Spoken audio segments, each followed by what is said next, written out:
Got this package in from Blade Ops in Utah. I'm going to open it up with the Hodeca.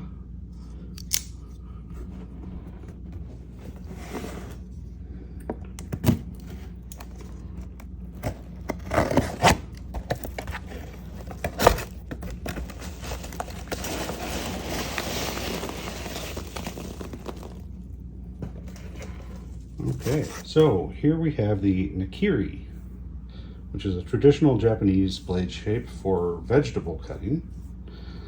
Let's have a look. Okay.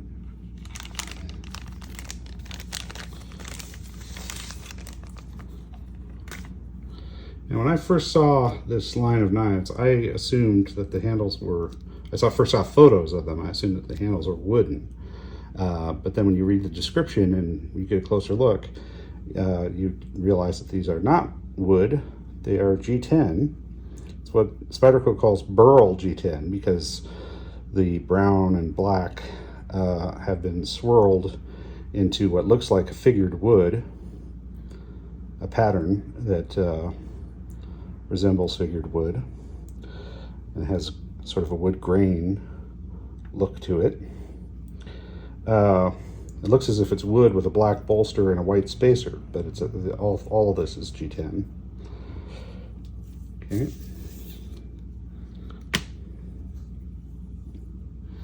No spider hole. Typically on Spyderco knives there is a hole near the back of the blade, so that even with their fixed blade knives, it mirrors the aesthetic of their folding knives, which they're famous for, which have a hole for opening with the thumb. As I said, this is part of the Murray Carter series of kitchen knives. These are made in Seki City, Japan, and they're made of laminated steel. We have a central core of Superblue sandwiched between layers of SUS 410. Right? Yeah. I own another of these knives.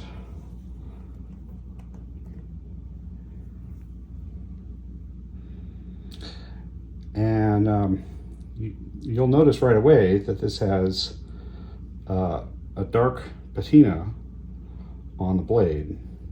That's because Superblue is not a stainless steel.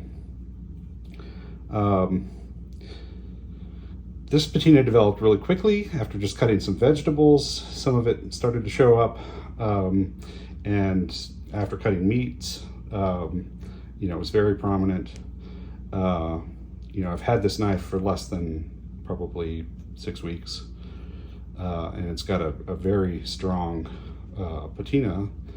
And this is with washing the knife and drying it after use.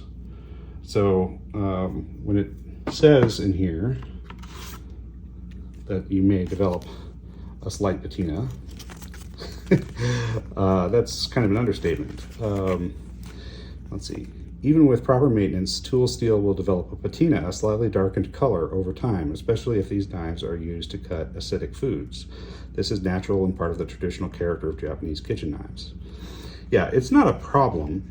The knives are clean, right? They're not leaving rust on your food, but it does, the steel does oxidize very easily. And this Nikiri is going to have a even more pronounced area, a larger surface area here that's going to show that patina because it's got a higher laminate line than the chef's knife. Here is the little guide. This tells you about Murray Carter and about this line of kitchen knives, about the collection. You're welcome to pause the video and read this whole thing if you'd like. Okay. So we've got two of these now, the Nikiri and the Giotto.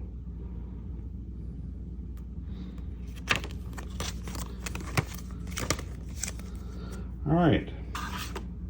Well, I look forward to putting this Nikiri into service in our kitchen. And you'll notice, you'll likely notice that the very tip of the Gyuto is gone. I unfortunately dropped this tip down in a stainless steel sink, and so it did break off a little bit of the tip. I can reprofile that though and get the tip back without too much trouble, so at some point I'll do that. But it's still working really well as a kitchen knife. All right, thanks for watching. If you subscribe to my channel, you'll see a whole lot more knife content. Thanks, bye-bye.